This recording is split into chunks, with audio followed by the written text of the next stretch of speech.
And hello again. This is what is it? February 5th, 2020. Yes. Crazy. Kirk Douglas just died at 103. Mm-hmm. Yeah. Mm-hmm. But that's a ripe old age, huh? Proof. Foul play. Yes, exactly. Jealous husband. My dad used to say he wanted to be shot to death at 107 by a jealous husband. Yes, I've heard that one before. You have heard that? Oh, yes. That's an oldie but goodie.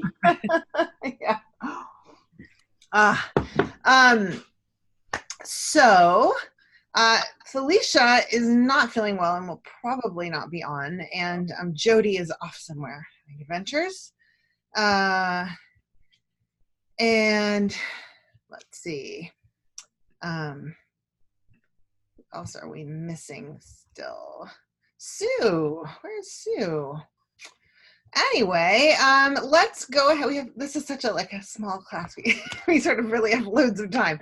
But let's start by putting in the goals and thinking about the last goal you set, whether it was last week or the week before, and kind of how it went. How did it go? How was that goal for you? Was that a goal that felt attainable, inspiring, motivating?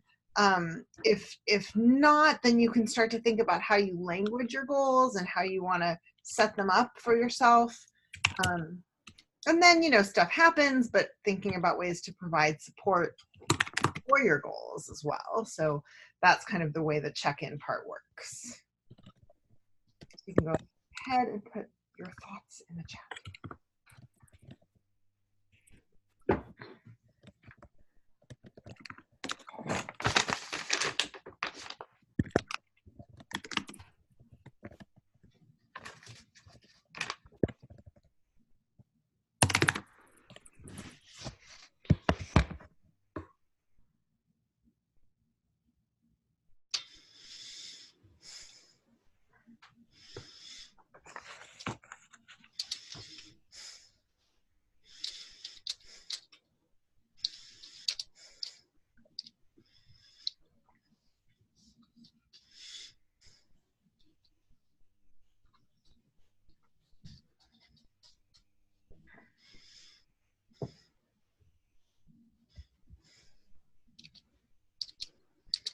There's Sue.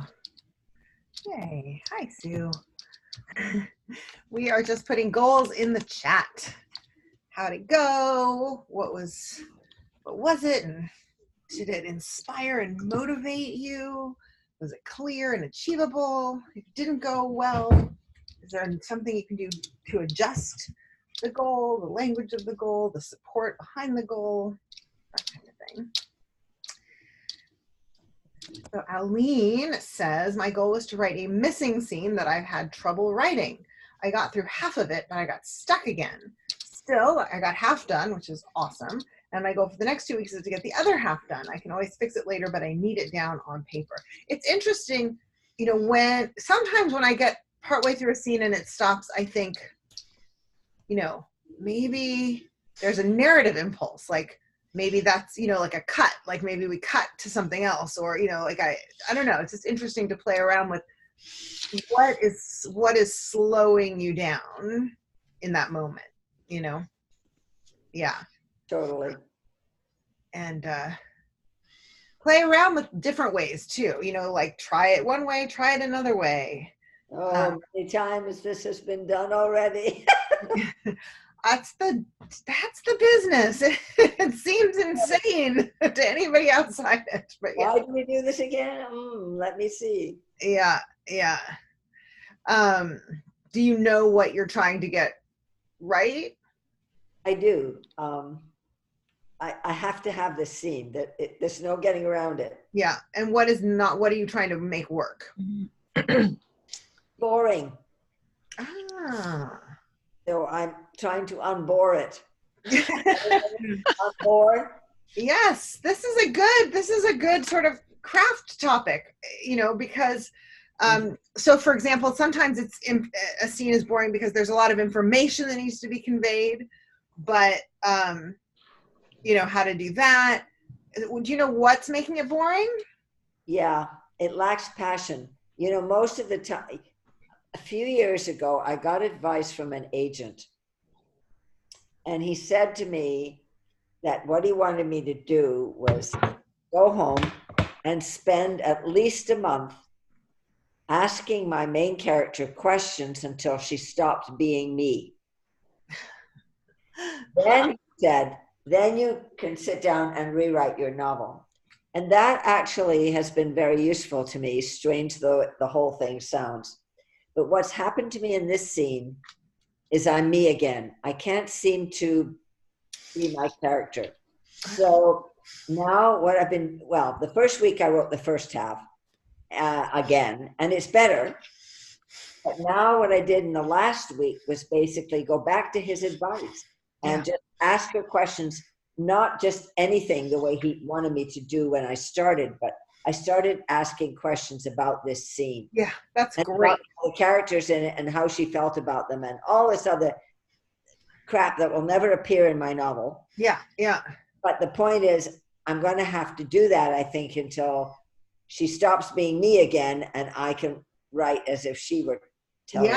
Yeah. And like what scares her, what excites her in this moment, right? There's plenty of excitement. That's not her problem. I don't know what her problem is. She's been shot, so maybe it's blood loss. I don't know. I love it. All right, well, good. That sounds fun. And fun and frustrating, like writing is. All right. It'll be fine. I just have to keep going. Good. All right, Frances has been savoring finishing her first draft, which is huge. Yay again. And catching up on other things. That's right. It's like, oh, life. She says, now I have a revision plan of an average of 2 scenes per day to finish revising by May 1st. So far, so good. Well, fabulous. That is excellent. You have to do that, like regroup. Okay, what's the way forward? So that sounds excellent. And Eleanor says, I did well with the napping goal. I wrote a column, a blog post, and 2,000 more words about cancer. Well, there you go. That's not napping. I did not write 300 words every day. However, I think it's a good goal. Yeah, that's great, Eleanor. You know, I think that's part of it is figuring out the goal. And if you're writing, then that's the goal, right?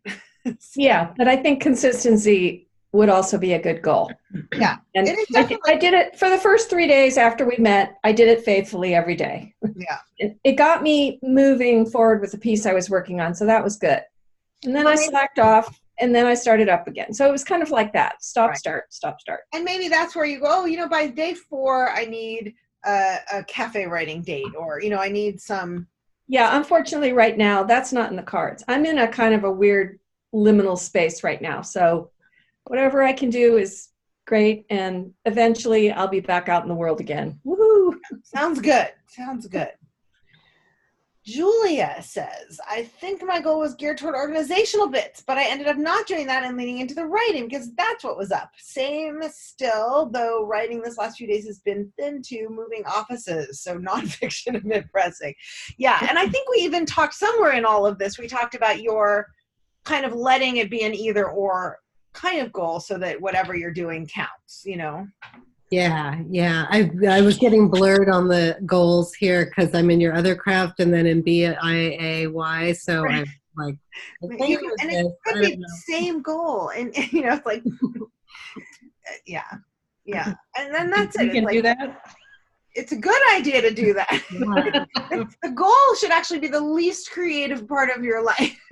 The goal is, in a way, the consistency. The more boring your goal and the checking off of your goal gets, the more space opens for the actual creativity. And then, so you have your 300 words or your 30 minutes or your whatever it is, and that's so boring, people can set their watches by you.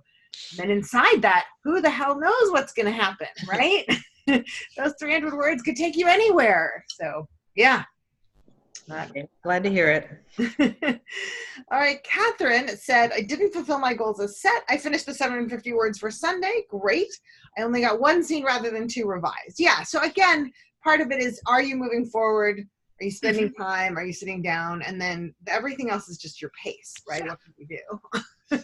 I'm mostly struggling with shingles. Oh no, brutal. Yeah.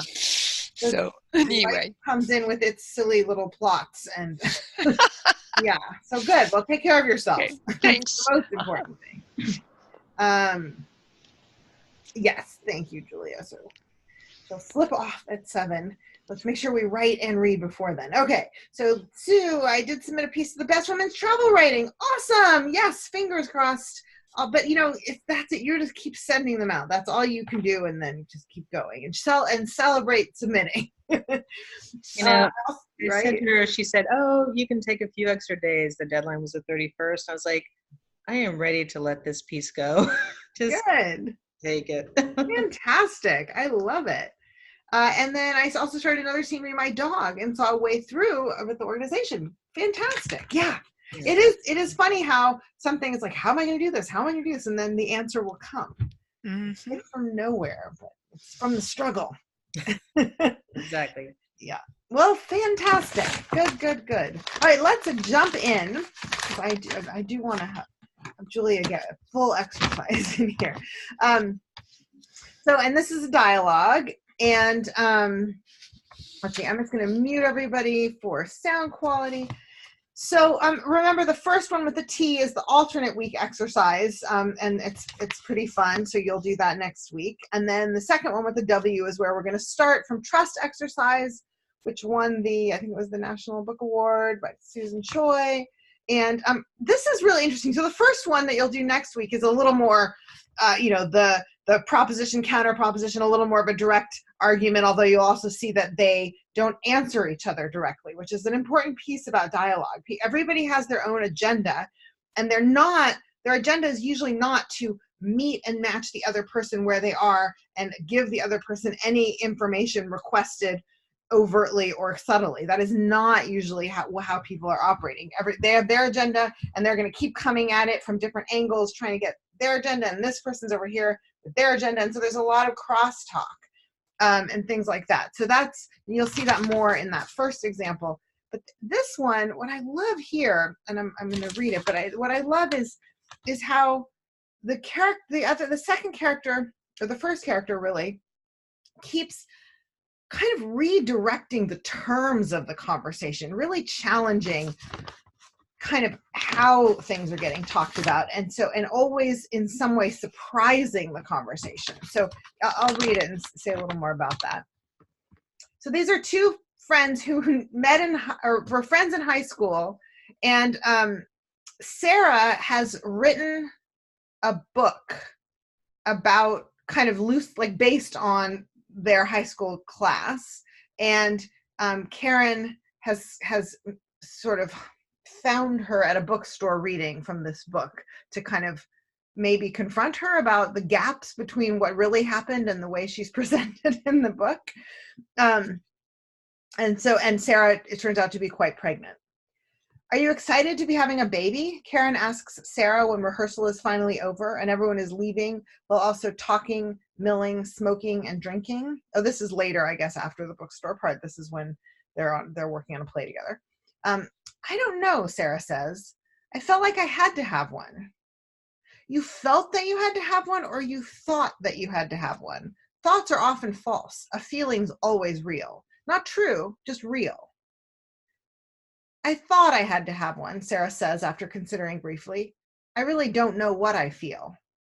I had one, says Karen. So just to clarify this, so are you excited to be having a baby could be sort of generic, right? Or it could be a real question. I mean, that's what, it's sort of like, it could be sort of small talk, excited to be having a baby. Oh, sure, right? And so Sarah doesn't answer entirely on a small talk level. Like the cocktail party version is not, are you excited to be having a baby? I don't know, right? That's a little more intimate. And then this even more confessional. I felt like I had to have one. So Sarah so there's a kind of that like sort of make talk question. And we talk in dialogue. Like dialogue is story. So people talk to each other, and sometimes it is sort of casual talk, and and sometimes it's because we need to know how much something costs, or just functional talk. In story, we only are going to see dialogue that makes stuff happen, that changes things, that destabilizes things, that matters, right? That's the difference between dialogue and just any old talking. It matters. And so we take, okay, so then what do you do with hi, how are you? Well, usually skip it. Usually it's like, don't, you can say a summary like, oh, they greeted each other or whatever, or you can just jump because we know, cut in a little later. So here we're kind of making use of what could be a very surface level conversation question. And you might try that. You might play with starting at a very surface level moment and then having a character dive under it, as she does here, by really answering it. So I had a friend who you would say, how are you? And she would stop and really think about it. And then she would tell you kind of at length. And sometimes that was incredible, and sometimes it was awkward. I mean, because she would do that with absolutely anybody who asked her, how are you? And in fact, at one point she had to be told by her work, you can't answer. If customers ask you, how are you can't tell them, right? So, play, that might be something fun to play around with, like the question that's kind of a service level, and then what happens if somebody dives under and starts actually answering, and we start getting into this territory. And then the first character who's asked the are you excited to be having a baby question, she comes back with something different, because she doesn't focus in on had to. I felt like I had to have one, right? She doesn't start talking about convention or talking about expectations. She focuses on I felt like. And partly part of her character is she's done a certain amount of therapy, and she thinks about things in the terms that her therapist taught her. So instead of going into I had to, she goes into, did you feel, you felt like it, or you thought you had to? Because they're two different things. And so she's digging into a different aspect of the answer than the character expected. So that's another great way to, again, turn. So we start with something very ordinary, we dive a little deep, and then we hit, over here, the other character then responds to something a little different than the main point, and kind of explains this new concept. And then the other one who, is that now we're noticing she's thoughtful. She's willing to share a little bit. I thought I had to have one. Sarah says, after considering briefly, I really don't know what I feel. And then, so that's kind of a similar, she's on a similar, we see her character, that her character is willing to kind of answer something honestly.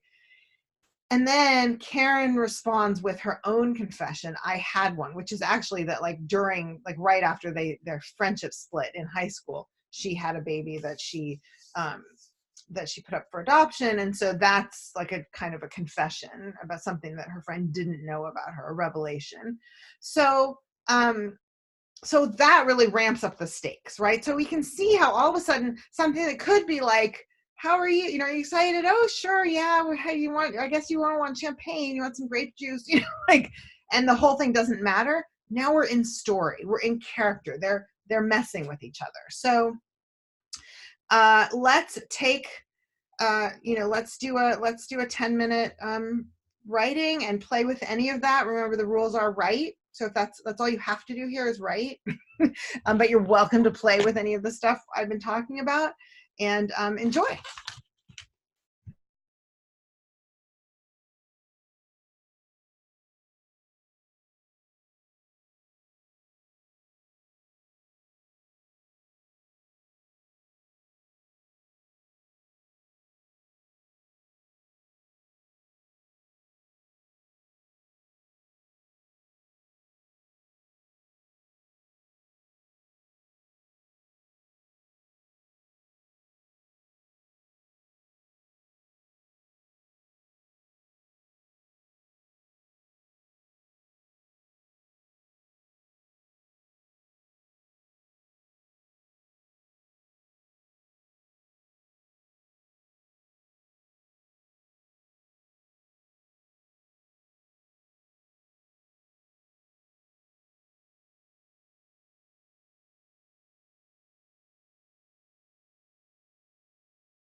couple more minutes.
Okay, let's do 10 minutes in trios and then circle back. So here we are. Join your room by clicking on join or whatever it looks like.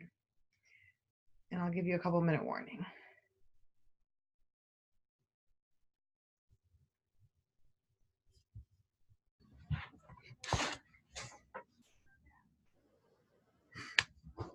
Hello. You're the first back. Oh, wait, you're muted. Hang on. All right. What, Francis? What did you say, Francis? Am I muted or unmuted? Oh, now you're on. I unmuted you, but I saw you didn't hear you the first time. Oh, you said we're the first back, and then we hadn't quite gotten the comments on my piece, but I saw this thing. I said, "Oh, we've got to go." Oh, well, everybody say something to Francis. Who was in Francis's group? Catherine and Eleanor. Oh, can you guys throw out your comments now? Because I realize you got cut off. Going, so Catherine, go ahead. I really liked the way in which you depicted the baby in her arms as you introduced the scene. Cute. And I got a little bit confused between the characters and who was speaking at times. So I just needed a little bit more of an anchor to really get into the back and forth. And somehow I think your main character needs to be a little bit more hesitant because you're telling us how she's feeling, but it's not coming across in her words. Mm-hmm. Yeah. But the situation really engaged me. Thank you. Like I wanted to know how it turned out. Awesome. Julia, would you like to read yours before you go? Sure. It's very short. They both watched the kettle boil. It's still boiled. There's lots of kinds, James began and pulled open a drawer of tea. Earl Grey, English breakfast, he continued. Chamomile if you're feeling in need. I am, Allie interrupted. James seemed to start a bit in his headstrong progress, a slight shift in his posture, but he carried on. Mint. Ooh, chai. Is that a tea, really? I don't want chai, Allie said. Rose hip. What's the hip? Where's the belly or the bud? He was so nervous. Allie could see that very clearly now. This cool demeanor of his was breaking down. He rummaged more in the drawer. James, Allie reached up for his shoulder. James, wait. Fabulous. I love the rhythms of it. And I love the kind of the subtext that, his sort of offering, like, and if you're in need, and she says, I am. And then, and then he sort of ignores that, but the subtext kind of zips up all of a sudden, and the stakes, and that he sort of keeps going with the tea.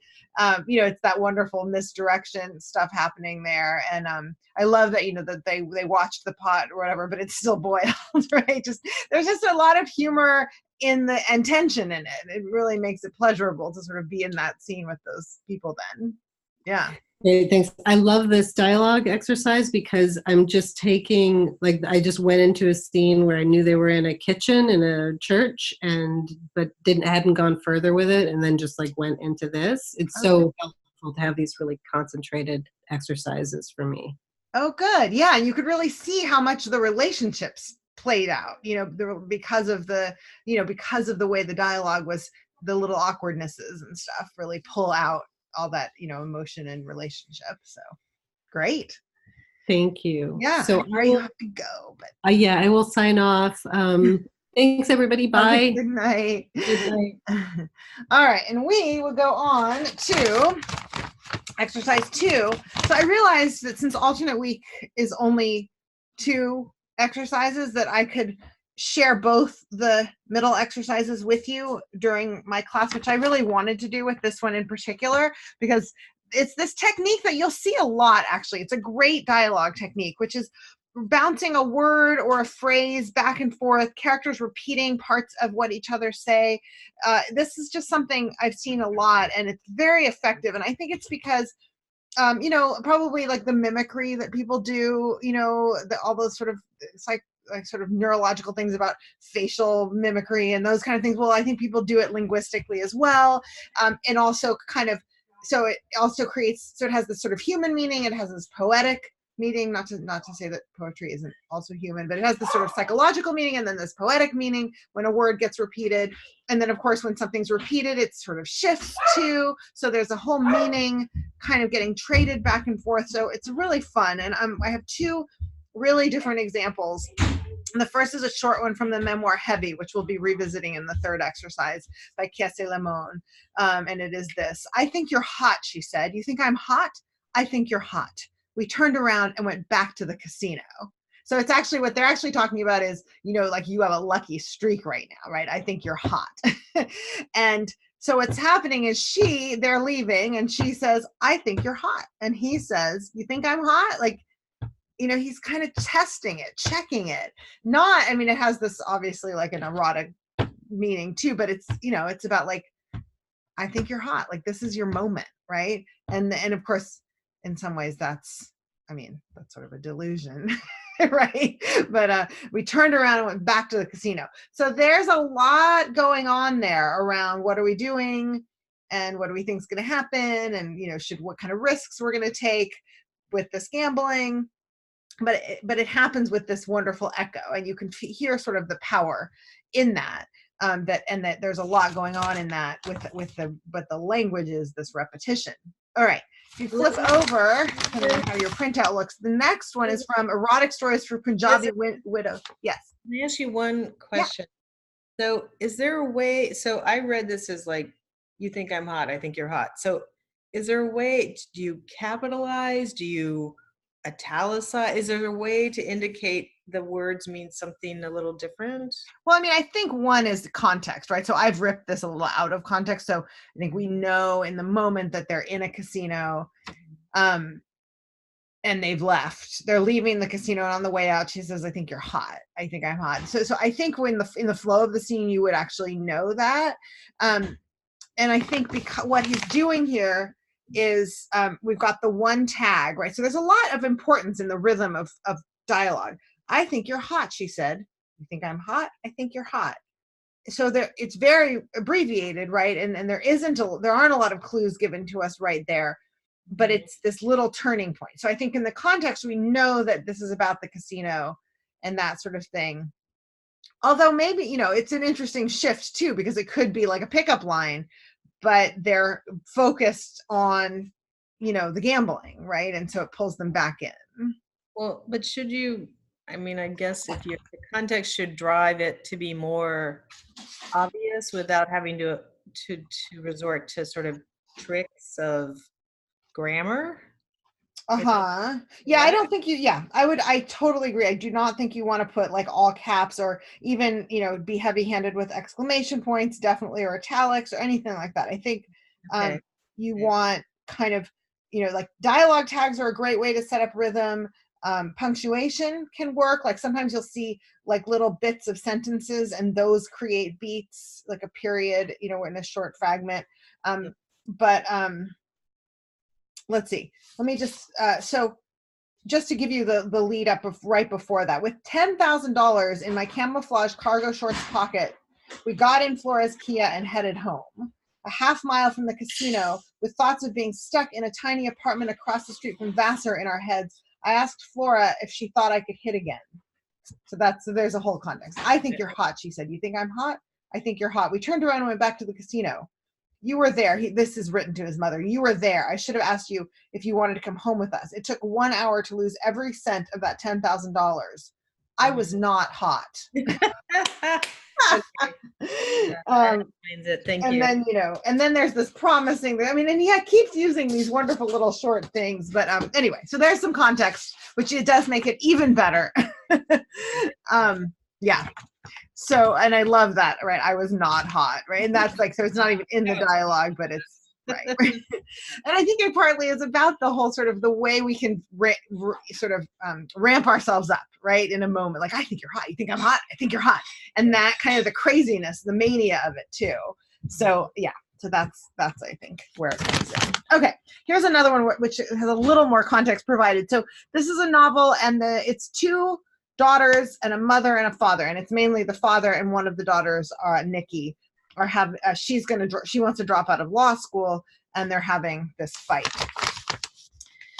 The closest they came to a shouting match was after Dad made a list of Nikki's suitable attributes for a law career. All of that potential, all of those opportunities, and you're wasting it on what? You were nearly halfway through. What's your plan now? I don't know. You don't know? I'm just not that passionate about law. Not that passionate. You're not even trying to understand. You're just repeating everything I say. Repeating everything you say. Dad, Mindy said, this is the other sister. Right? Dad, Mindy said, calm down, please. I will not. Mohan, your heart, Mom warned. What's wrong with his heart? Nikki asked. She looked at Dad with concern, but he wouldn't meet her eyes. So a few things here. So first of all, we've got this little narrative that the dad made a list, right? So we kind of get this thing, and we get his little speech. What's your plan now? I don't know. And then we get into the back and forth with the repetition, and you can see. So it's his sort of building disbelief, and I just love that it culminates in repeating everything you say. And then it turns because Mindy says, Dad, and here's a really good example of establishing rhythm. Dad, Mindy said. So the Mindy said makes it more staccato. Dad, Mindy said, calm down, period, please, period, right? So that could be calm down, comma, please. That would sort of be grammatical, but she's speaking in this staccato way, and those little interruptions are showing it. And then I will not, and he's interrupted by Mom, who says, Mohan, your heart. And so Mindy is saying calm down, and Mom's saying your heart, because they know something that Nikki doesn't know, the one who's gotten in this fight, right? So that's a whole turn. And then she says, what's wrong with his heart? And he won't look at her. And so she's not getting an answer, which is also great. I mean, the thing to play with is asking a question and having somebody not answer it. Very common in complex human relationships. And that turn, again, the turn of like, okay, this is where it's going. And, we saw turns in the first one as well. So things are it's not a choreography where everyone's got their steps and they're doing it cooperatively, right? It's everyone's got their own agenda and they're going in different directions and they're dragging each other here and there. And that's a more story-based kind of challenging, fun dialogue that's making stuff happen. So Let's do 13 minutes. We have lots of time, guys, because we're so small. Actually, no, let's do 15. Just have fun, play, repeat, rinse, repeat.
Couple more minutes.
Okay, let's hear a few of these. Who would like to find out what happened while you were writing? Because you don't yet know. Just raise your hand. Raise a hand. All right, Aline. And let's hear at least one more before we go on, because it's great to get some voices in. Since my piece, I write slowly. Since it's short, I think I'm going to go back and read the first part too. It'll be fine. Gerhard came back from 3 weeks at youth camp, a different person. A mere 3 weeks, but Riva didn't recognize him. He looked the same on the outside, but the disaffection he displayed in his teen years was gone, replaced by the enthusiasm of the converted. Every night at dinner, he raved about something he'd learned, something he'd done, something Hitler said, and was reported to the assembly by a camp counselor. After a week of this, Riva couldn't bear it. What do you mean? He alone who owns the youth gains the future. Hitler doesn't own us. Hitler is counting on us, counting on the use of Germany to carry his ideas forward. It doesn't mean he owns us in a literal way. You'll understand when you're older. Papa put down his fork. I think Riva understands very well. Gerhard flushed as he always did when he thought Papa was putting him down. Riva sighed. She hadn't meant to start the antagonism between Papa and Gerhard, but no matter what she said, it sprang up like a nettle. Like all good nettles, it stung and kept on stinging. Gerhard ranted on night after night. Riva swore she'd keep her mouth shut, but the more she was silent, the more violently she erupted into speech. The worst occasion came the night Gerhard quoted, "If you tell a big enough lie and tell it frequently enough, it will be believed." That's it, Riva choked on her potato. You make lies sound like a good thing. Not me, Gerhard jutted his chin out to her. I'm quoting Hitler. Perhaps the context would help, Papa interjected. Riva could barely hear him as he continued. When did Hitler say this? About what? Did he think it was a good thing, or did he want to warn you not to tell lies? Gerhard shrugged. I don't know. They just quoted what he said. They didn't give us a story. I see. Perhaps that would have helped. Having finished his dinner, Papa set his knife and fork in parallel on his plate, rose and left the room to cross the hall to his study.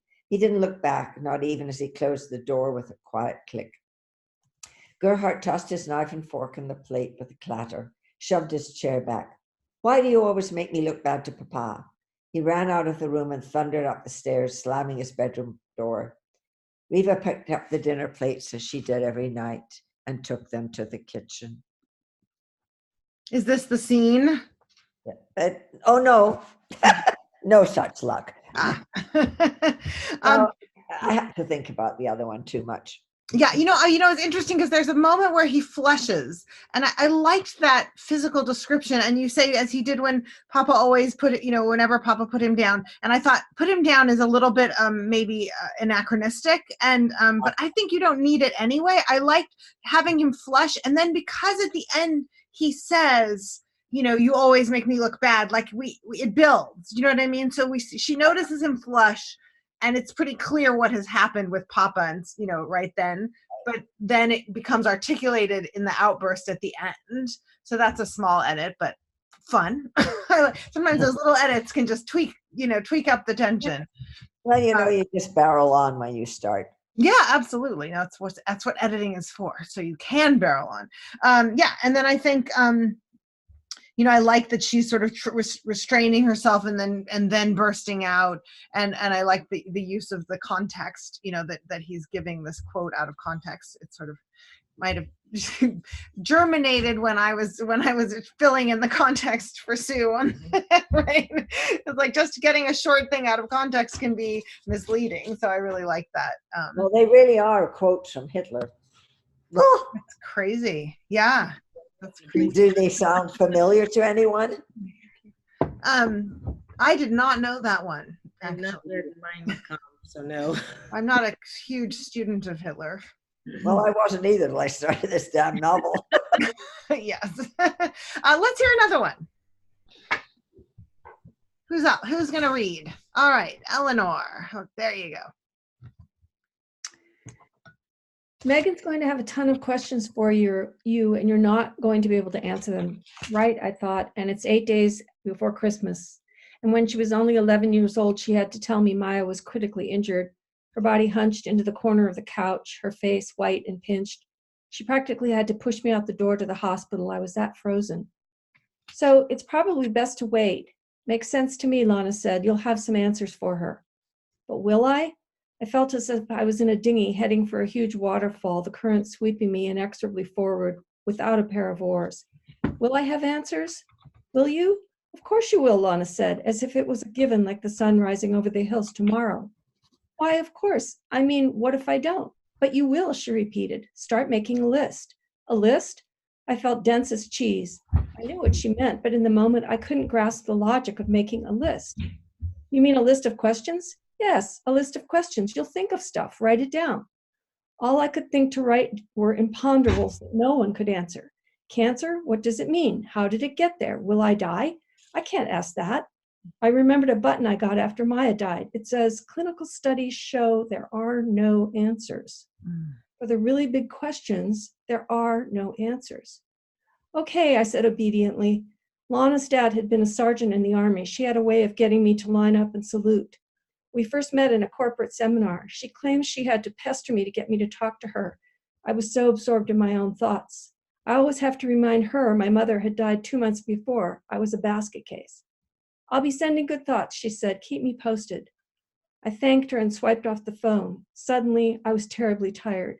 My hands were freezing. I took a few belly breaths. There, I told myself. It will be okay. It will be okay.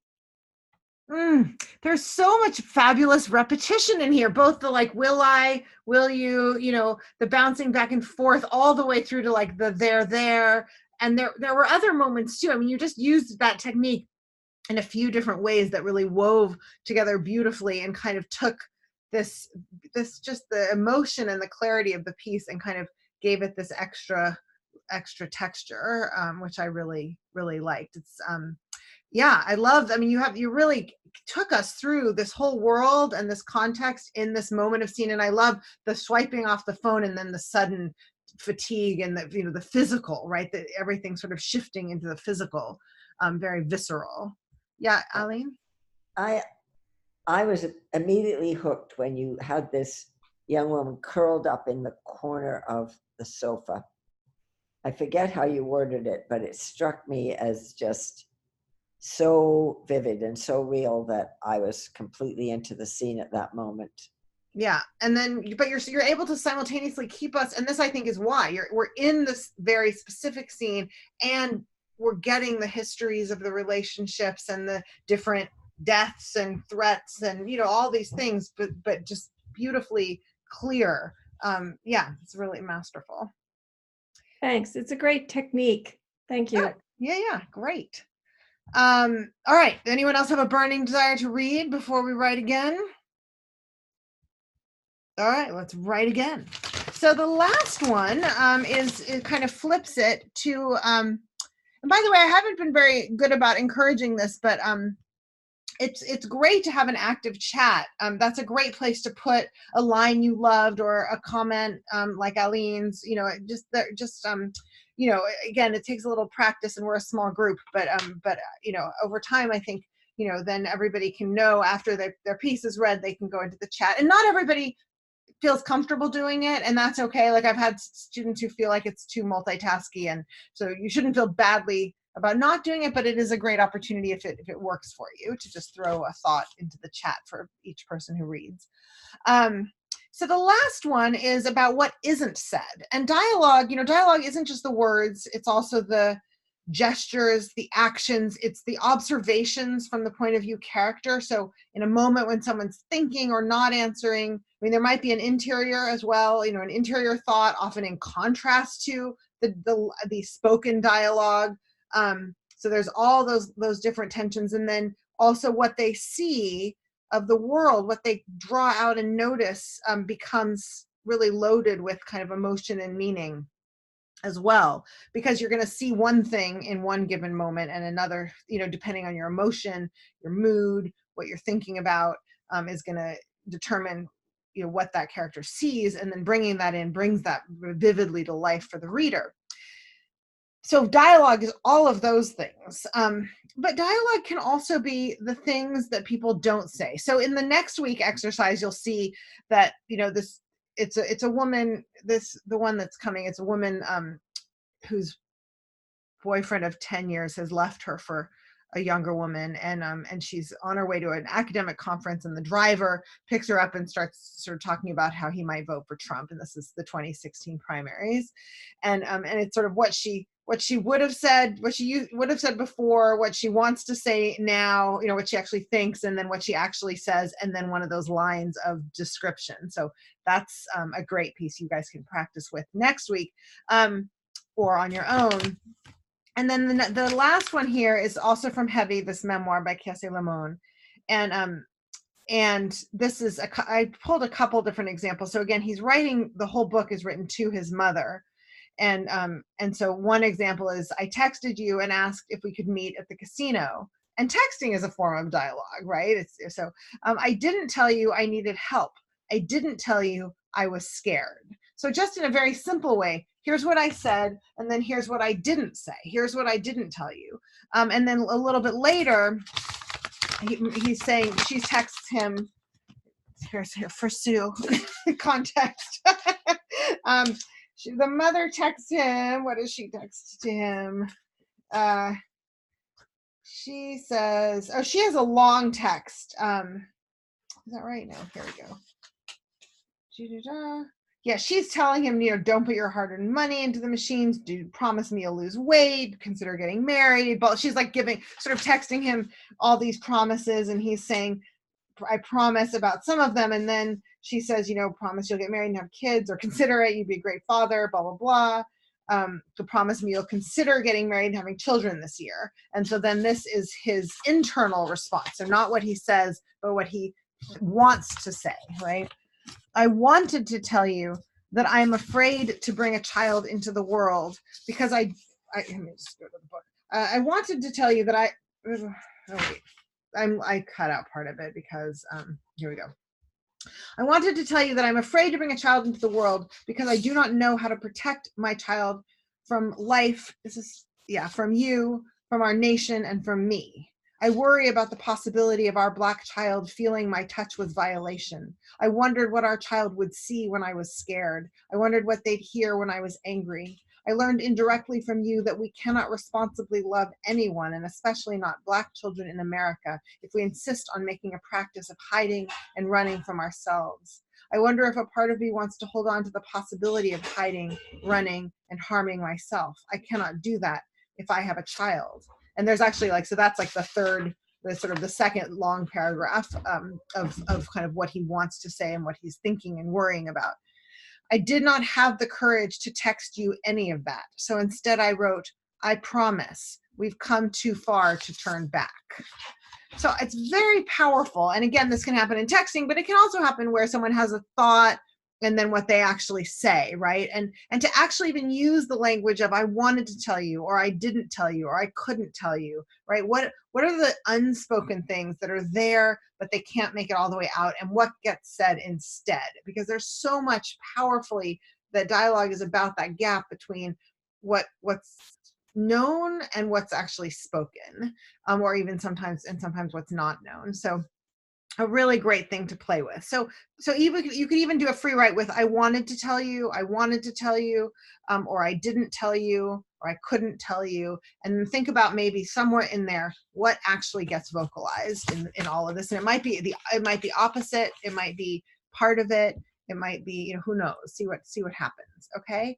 So let's do another 15 minutes.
Couple more minutes.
All right, so let's hear from the three folks who didn't read last round. And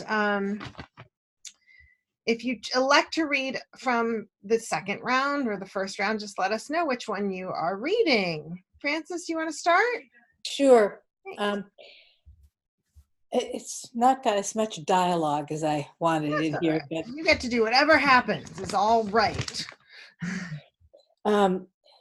Katrina knew what was going on. As frightening as William looked at that moment, she understood him, even as he sneered at Peter, the young servant boy, whom he had backed into a corner. She could tell that Peter, wiry and agile, was planning his escape. She did not think William would harm the boy. She wished she could intervene, but there was nothing she could do. "Hey, Froggy," William continued to tease Peter about his green livery. "You sing like a croaking frog." But she felt William's pain and uncertainty. He had returned to his father's house, humiliated by his boarding school in Connecticut, where he expected the respect due to the son of Sir William Johnson, but gotten the lack of respect that was often the fate of someone so clearly Mohawk in appearance. And here at home, his father had a new favorite, this Irish boy from his father's estate, who sang like an angel and read to Sir William in Irish. She knew Peter had hoped to make friends with William. Instead, he had an enemy. Great. You have such a depth of sense of this world, you know. So I have a funny sort of contradictory note. So in the beginning of this scene, you do a lot of what I call like mediation, or so, you know, she thought, she wished, she wanted. And I actually think many times you can cut those things. Even like you have the word even when you say like Peter, there's something about what she can tell about him, you know, even as he sort of backed this other person into the corner, right? So it's like, and even there, so sometimes just shaving off some of those, she thought she, you know, this, and just giving us the direct action. So in that case, you know, giving us the image, Peter had backed him into the corner. So, yeah, is this handwritten or can you paste it? It's handwritten. That's fine. Do you know what I mean? Like I had some of that actually I've seen before that with a lot of the backing into the corner. And then a kind of. But that's where you want to put it. So you want to have, you don't want to sort of have, you want her thoughts in there interwoven with the action. Mhm. And again, not that you should or could ever do this in a first pass, but now that you've got the action of the scene, and then you've got her reaction to it. And then because she's our point of view character, you don't actually have to tell us, she thought, she wished. You can say, oh, why couldn't Peter blah, blah, blah? Or, you know what I mean? So those, you see what I mean? Mm-hmm. Then funnily enough, when you actually switch to doing that in the second half, you go fluidly into much more direct.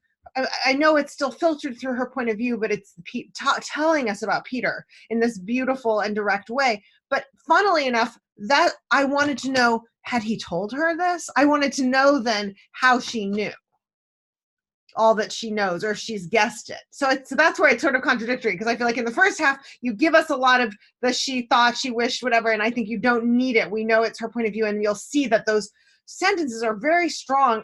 Once you subtract that, they're going to be actually stronger. And if you already got it up there, then take her reaction and move it up there too. And then when we go into all those things she knows about him, beautiful. I mean, keep the authority of it because it's there.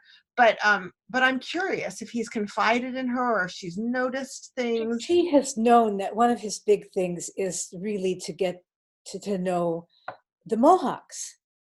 And here he's living in a house where there are a lot of half Mohawk. Yeah. They have a big connection with the Mohawk community. And she knows he looked forward to meeting William. And William is not going to be his friend. Yeah. And she knows this because he's told her? Mm-hmm. Yeah. Okay. Good. But this is past. Actually, this is all, the whole first draft is all done, but there's pieces I know I'm thinking about adding or supplementing, and so just rewriting from scratch is kind of useful. Yeah. And the other thing that's great, because this is maybe set up so that we also know ahead of time how excited he is about William, right? So that when we get there, our heart is breaking as it's happening, and we don't need to be told or reminded that this was so important to him. You know what I mean? So that's a fun stuff you can start doing in revision. Yeah. Fabulous. Good. All right, Catherine and then Sue. Okay. This is the first draft of a scene that I still have to write. I fell in love with you at your father's funeral. I couldn't tell you then, and I hesitate to tell you now. You stood beside the casket with your arm around your mother's hip. You are not tall enough to reach her waist, but you held her hand and sang, not just with your voice, but with your heart, the song so deep so dear to your father, Don't Forget Me, from Cabaret. You see, I couldn't tell you because of what the priest had told me about my encounter with Tio Angelo. I don't think I can let my own ears hear it. I don't want them to hear it, because your very closeness denies his prognostication. I have you, I love you, maybe I can tell you when we have straightened out this whole mess with Jason, Dialog, and Tio Angelo. You looked so fragile, alone, and artless, and you sang as if the only people in the world were your mom and your dad. And although he was no more, don't forget me. It was almost as if he knew he wouldn't be back. But somehow he is with you always and will never go away. I love the line, I fell in love with you at your father's funeral, right? That's just a fabulous line. And then the image of the mother sort of and the child by her hip, and it's just beautiful. And then you come back to the funeral at the end. Uh-huh. And I might have missed something, just, I'm just listening to it, right? But I wanted a little bit of location, because now there's also, it seems like it's much later, right, than the funeral. This is many years Yes. later. And I wanted maybe consider some grounding and scene, where is this being dictated? This sort of appeal to I fell in love with you, in a so for example, in the Chiese Limon example that we're writing from, he's been at the casino and he's texting his mother, she's still there. And so, Mhm.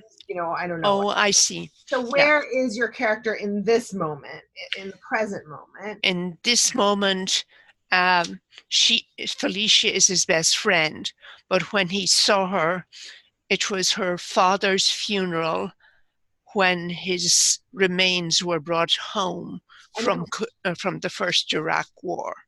and when is he thinking about this? Do you know, is that?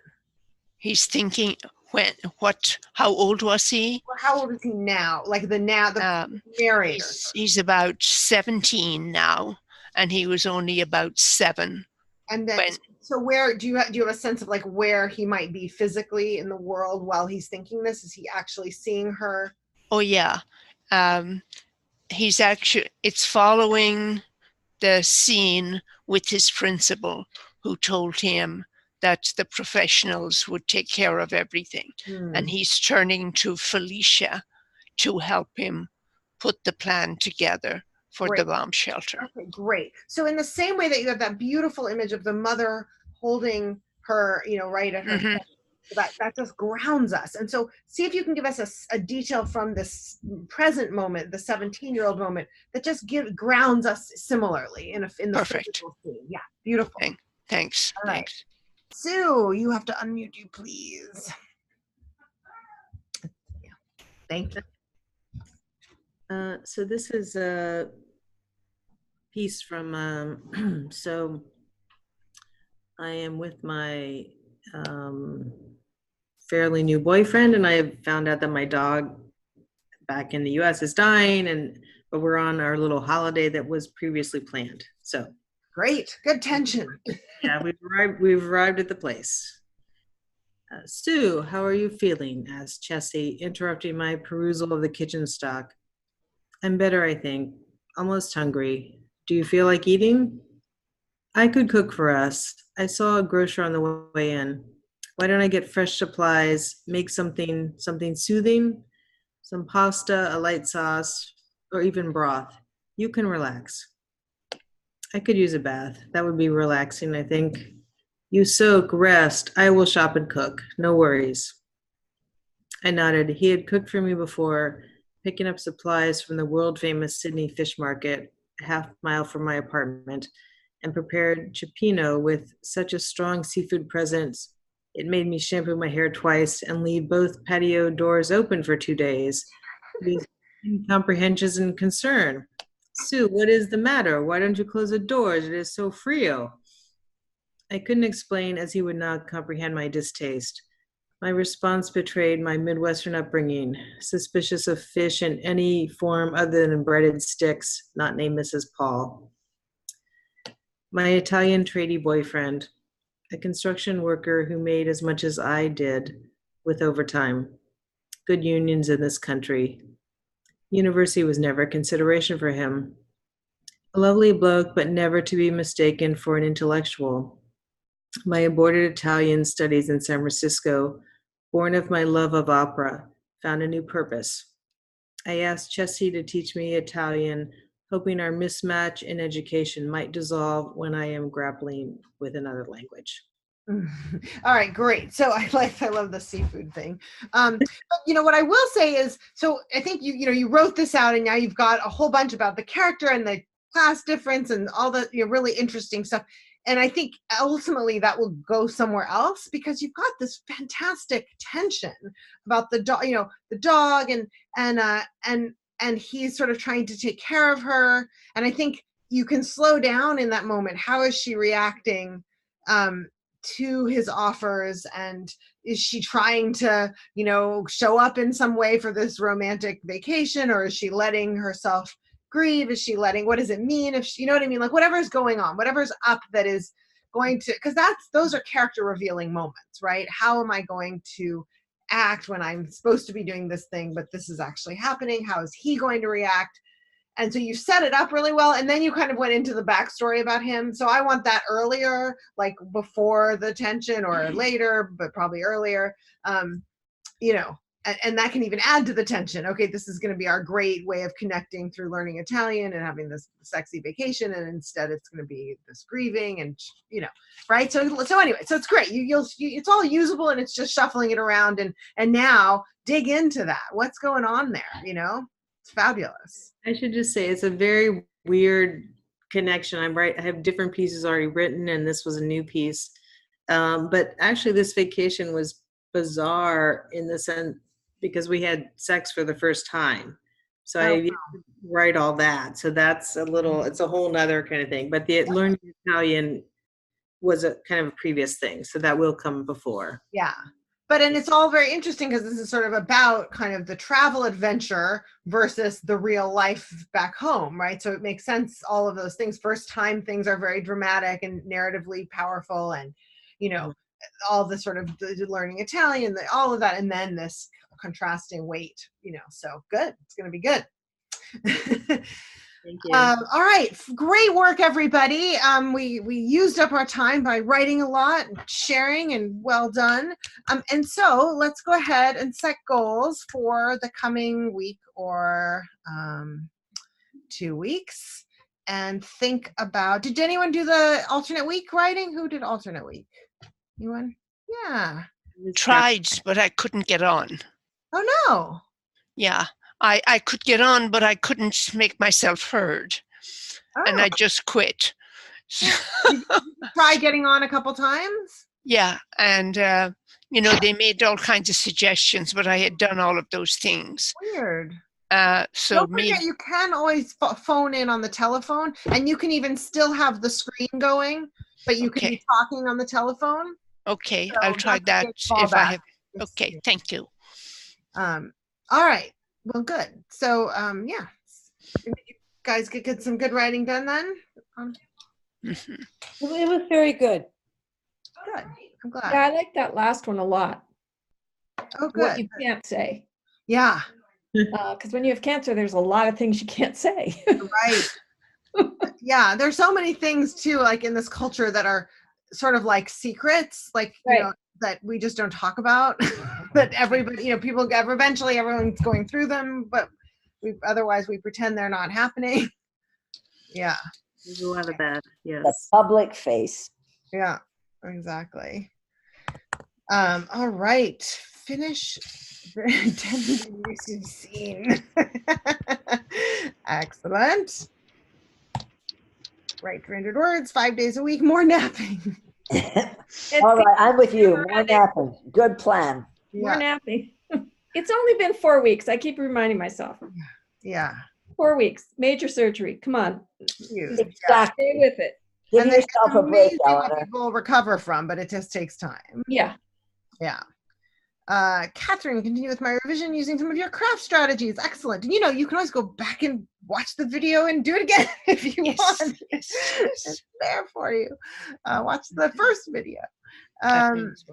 Sue, get Book of the Year assignment done and finish Boo and Chessie chapters. Nice. Revise an average of 2 scenes a day, says Francis. Great. Hey, that's everybody. All right. Well done. Have a fabulous week or two, and some of you I'm seeing in Book of the Year shortly. But, great work. Happy writing. Thanks, everybody. Bye. Bye. Bye, everyone. Bye.